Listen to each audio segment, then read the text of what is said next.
Number 1, a 412-yard par 4 that tests you right from the start when you step up to the two-tiered tee box for a tight tee shot that you must hit well. Trees line both sides of the fairway, giving you no room for error. A solid drive will leave you with a mid to long iron into an elevated green, so use an extra club. The green has ridges that divide it into 3 areas. Hit the one on it with the flag for a run at birdie. Number 1 is a great starting hole where par is a good score. Number 2, a 534-yard par 5 that features a severe dogleg that slopes down towards the green. An ideal tee ball will draw slightly around a group of large trees that guards the entire left side of the fairway. From there, your shots are all downhill. Most golfers will have a short approach or chip to the green for their third shot. The green's only protection is a small bunker on the front left side of the green. Number 2 gives you an excellent chance to kickstart your round with a birdie.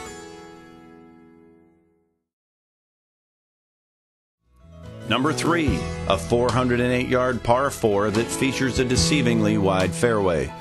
The trees located just past the tee boxes will force you to start your drive down the middle.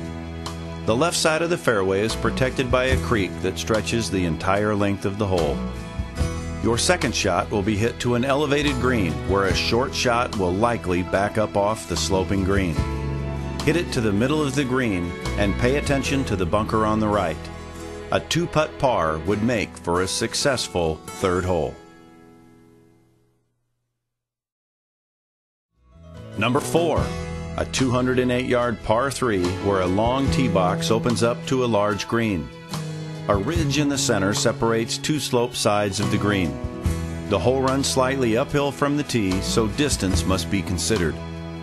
Be careful on your tee shot to steer clear of the small pond on the right side short of the green. Accuracy is at a premium, as you must also miss the trap positioned on the left. A shot to the back half of the green is often the answer to this challenging par 3.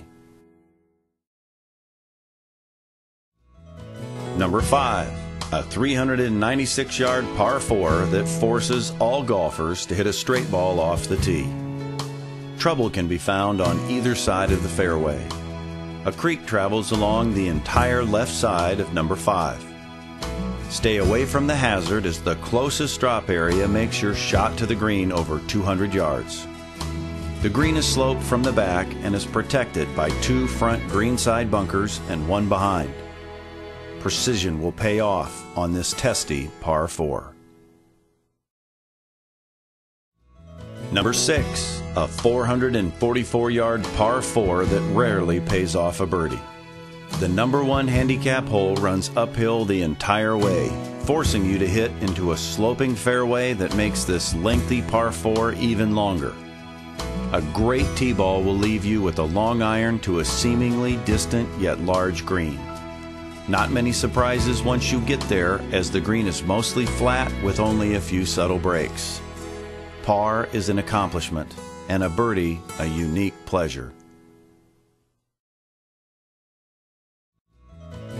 Number 7, a 236-yard par 3 that has you looking down at the green from the elevated tees.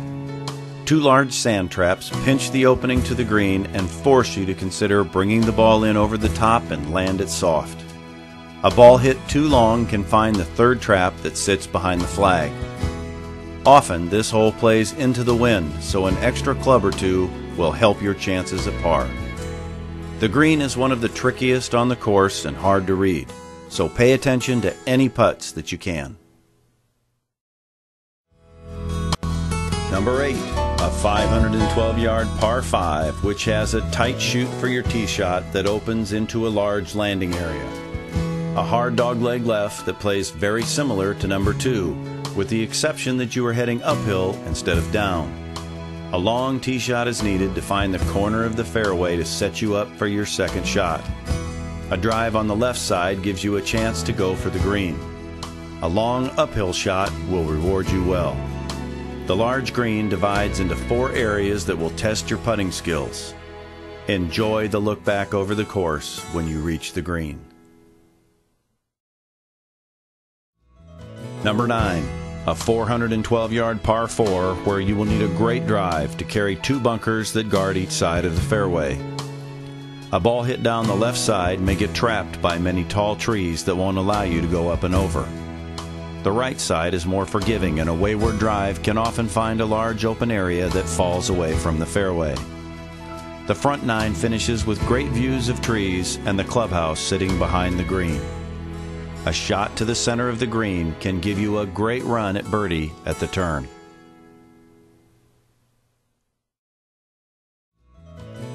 Number 10, a 408-yard par 4 that starts much like the front 9. A straightaway fairway with trouble on both sides. Favor the right side if you can on your drive to get the best chance for a good look at the green. Your approach will come from an elevated fairway down to a large green. 2 small greenside bunkers protect but usually do not come into play. Number 10 gives you a nice chance to start the back 9 off with a good score.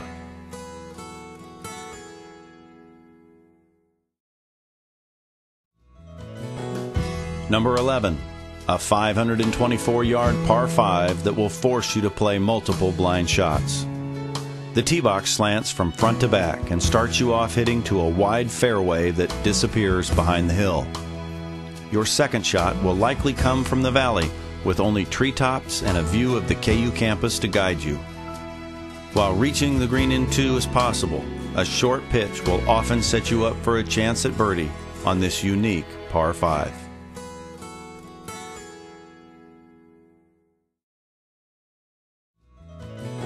Number 12, a 192-yard par 3 that measures out to be the shortest hole on the course. A needed break from trees that line the fairway will be welcome. 12 features a large green that sits high in the middle and slopes away to either side. While the distance may not intimidate, the bunker placed at the center, just in front, will force you to focus on the target. A high ball hit to the center of the green will give you your best chance for birdie.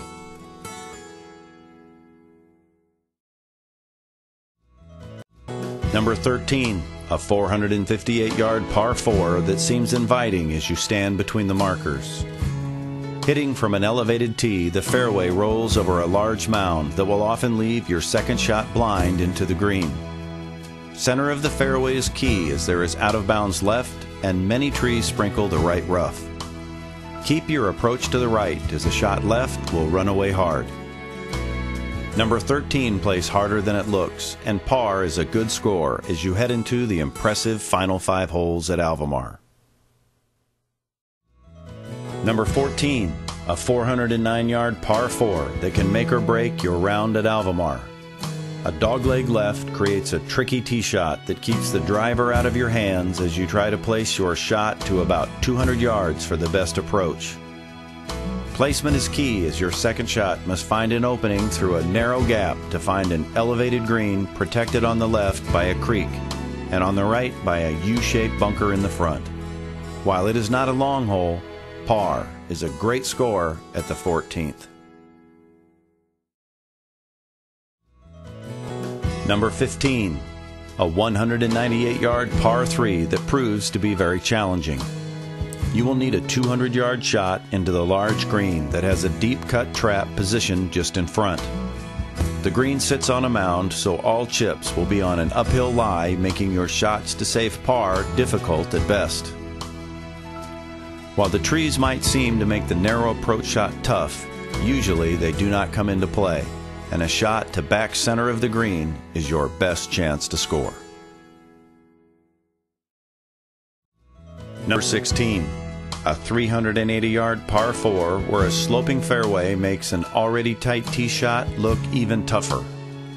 Trees on both the left and right at the end of the tee box make for a very narrow gap, and a straight ball is necessary. From there, the fairway has a large hill that rolls down to the green, so your ball should get some added distance, leaving you a short iron into a large green.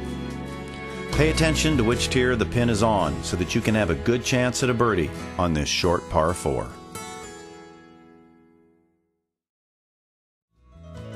Number 17, a 562-yard par 5 that proves to be the longest hole on the course.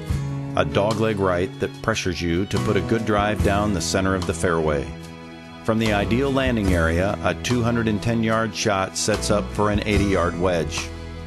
The green is separated from the fairway by a pond that isn't visible from the landing area of your tee shot. Few can go for the green, but playing it as a traditional 3-shot par 5 gives you the best chance at par and an occasional birdie. Number 18, a 399-yard par 4 that is considered the signature hole at Alvamar. Beautifully laid out, it boasts a landing area for your tee shot that is defined by a pond that your second shot must travel over. A long iron will likely be needed to find the green that is elevated and protected by 3 bunkers. Par is a great score as your round at Alvamar comes to a close. The sunsets are spectacular if your round ends in the evening.